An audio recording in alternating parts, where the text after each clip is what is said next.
Sir ये फरमाइएगा कि पाकिस्तान में जो पिछले 3-4 साल हैं इक़्तिसादी एतबार से अगर देखा जाए तो ये तो हम कह सकते हैं कि बहुत ज़्यादा नीचे गिरने से इकॉनमी बच गई है, लेकिन ग्रोथ नहीं है, इकनॉमिक अपॉर्चुनिटीज़ नहीं है, नई एम्प्लॉयमेंट जनरेशन नहीं हो रही है। तो ऐसा क्या किया जाए कि ये ग्रोथ रिवाइवल की तरफ पाकिस्तान की इकॉनमी चल पड़े?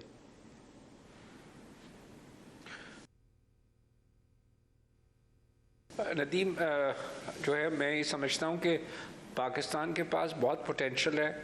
हम शायद जो स्टेबिलिटी का जो मूड था हमने उसको ओवर एक्सटेंड कर दिया। आज हमारा इस प्रोग्राम में दूसरा साल एंड हो रहा है, आखिरी साल की तरफ हम जा रहे हैं लास्ट प्रोग्राम में। तो मेरे हिसाब से जो है वो ये बजट जो है इसको जो है एक इकनॉमिक जो है वो रोड मैप होना चाहिए, जो इकनॉमिक रोड मैप पाकिस्तान के इन्वेस्टर का कॉन्फिडेंस भी बहाल कर सके, पाकिस्तान के अंदर सनतकारी भी ला सके। पाकिस्तान के अंदर ये रियल स्टेट के लिए हमने बिल्कुल उसको स्ट्रैंगल कर दिया कि कोई आदमी जो है वो रियल स्टेट का काम ही ना कर सके, ना ख़रीद सके, ना प्लॉट ख़रीद सके। उसके ऊपर ऐसे ऐसे कानून ला दिए, 7C, 7D, 7E, 7F, पता नहीं कौन कौन से कानून उसके अंदर हमने लागू किए कि कोई ऐसा ना हो जाए कि कोई घर बना ले या कोई प्लॉट खरीद ले। उसकी ट्रांजैक्शन के टैक्सेस हमने बढ़ा के जो है वो एक ऐसे कैटेगरी क्रिएट कर दी, फाइलर, नॉन फाइलर। उसके बाद तीसरी कैटेगरी क्रिएट कर दी कि जनाब लेट फाइलर, तो उनके ऊपर 11 से लेके 29% तक टैक्स लगा दिया। मैं बिल्कुल इस फेवर में हूँ कि फाइलर्स पाकिस्तान में होना चाहिए और हमें इसको सिंप्लीफाई करके पाकिस्तान को आगे चलने की ज़रूरत है। क्योंकि हमारे पास, मैं आज देख रहा था, हमने कुछ हमारे पास जो है वो अपॉर्चुनिटीज़ थी कि हम जो है वो मिडिल मैनेजमेंट में लोगों को ऐड कर सकें।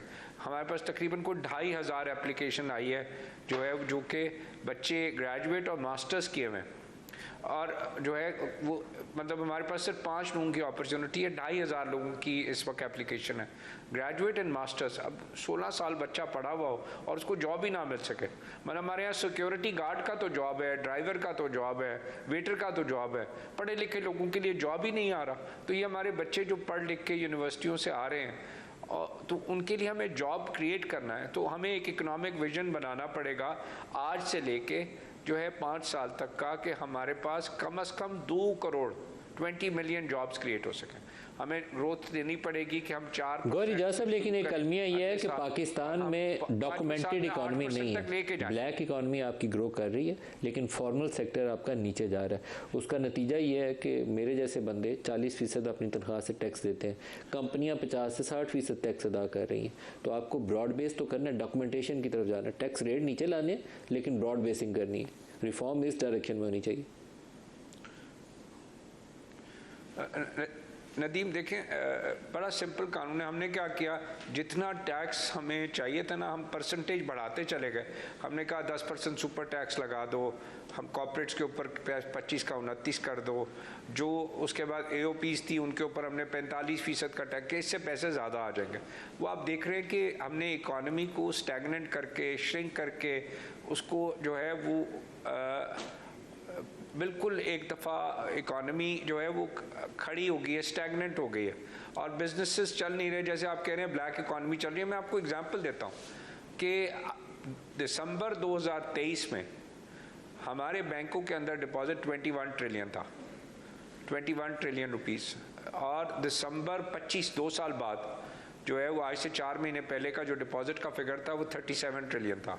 16 ट्रिलियन हमारी कौम ने अपने पैसे ले जाके बैंकों में जमा करा दिए। अब जब 16 ट्रिलियन को आप कैलकुलेट करते हैं ना नदीम, तो $1 बिलियन 280 अरब रुपए होता है, और $10 बिलियन 2.8 ट्रिलियन होता है। तो ये $60 बिलियन, $60 बिलियन हमारी कौम ने उठा के डाला। हम कहते हैं ब्लैक इकॉनमी है, तो ये तो पैसे हमने बैंकिंग सेक्टर में डाल दिए। दूसरी तरफ हम कहते हैं हमें फाइलर चाहिए, फाइलर है 70 लाख, जिसमें से वो कहते हैं ज़ीरो रिटर्न है 30 लाख लोग कहते हैं, 40 लाख लोग हैं जो कि टोटल फाइलर हैं। बैंक अकाउंट कितने हैं? 13 करोड़ 70 लाख। अरे भाई हमने अगर फाइलर बनाना है तो 13 करोड़ 70 लाख मौजूद हैं जिनकी KYC हुई है।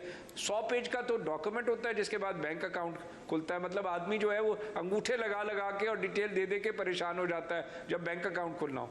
तो हर चीज़ मौजूद है। क्यों हमने जो है वो लोगों को तंग कर रहे हैं कि जनाब फाइलर नहीं बन रहा, फाइलर नहीं बन रहा।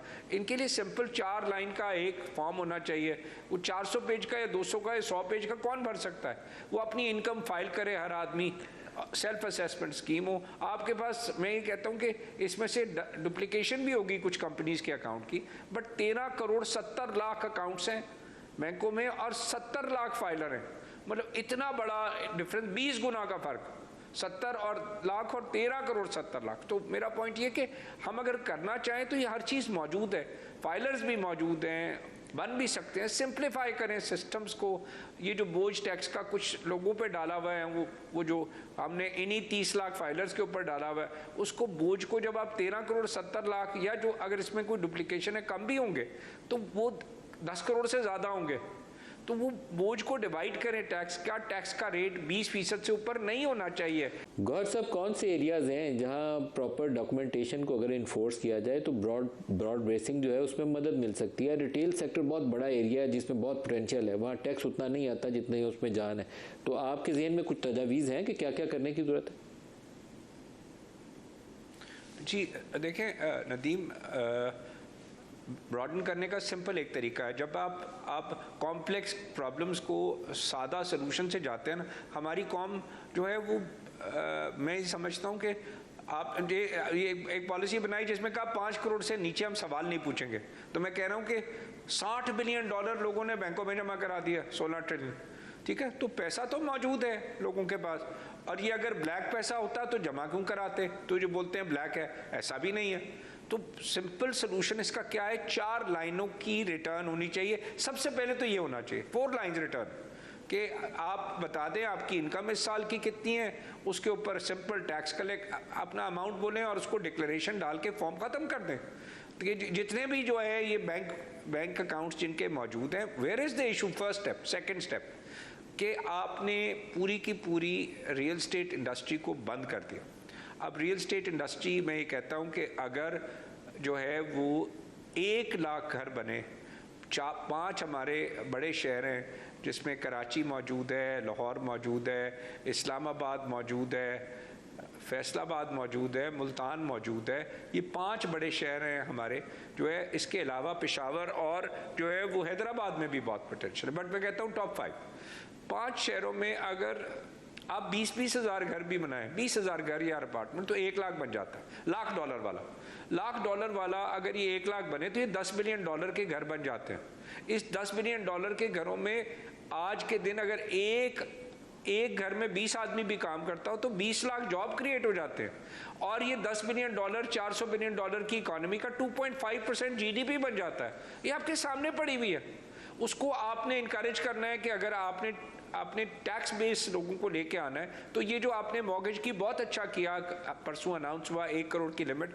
इस 1 करोड़ की लिमिट में इन शहरों में ना आप घर ले सकते हैं 4 मरले का, ना अपार्टमेंट ले सकते हैं। आप इसकी लिमिट को बढ़ा के 3 करोड़ करें, ताकि हमारा जो आज मिडिल क्लास का यूथ जो कि हमारा जो नौकरी पे लगे हुए बच्चे हैं जिनको घर चाहिए, वो 3 करोड़ रुपए का उनको मॉर्गेज फाइनेंस अलाउ करें at a nominal interest rate. उस पर हुकूमत का कुछ भी नहीं जाना।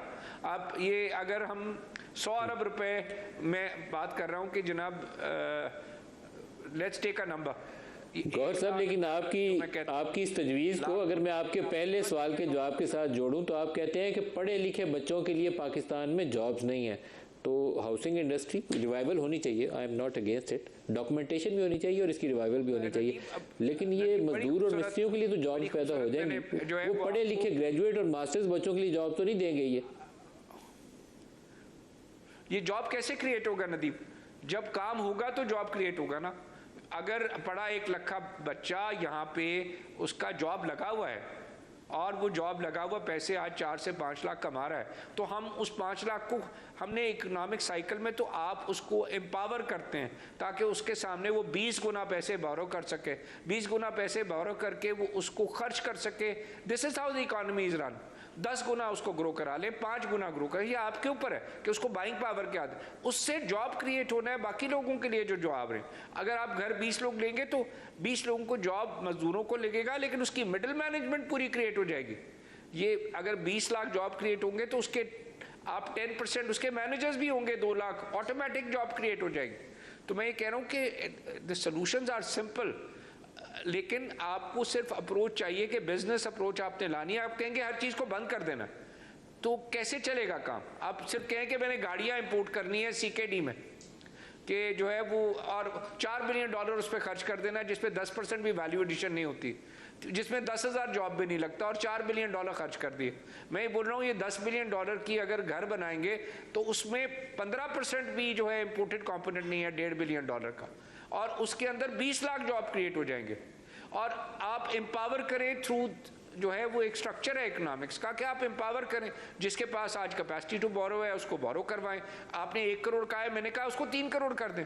3 करोड़ करेंगे तो ये जो आज कर्जा दे रहे हैं उसकी लिमिट आपने बढ़ानी है। आज आपने 1 ट्रिलियन का है, इसको 3 ट्रिलियन करें इसकी लिमिट, और इसको सर्कल चलने दें कि किस तरह से ये बच्चे जो है वो चलते हैं। System run only when you make the economy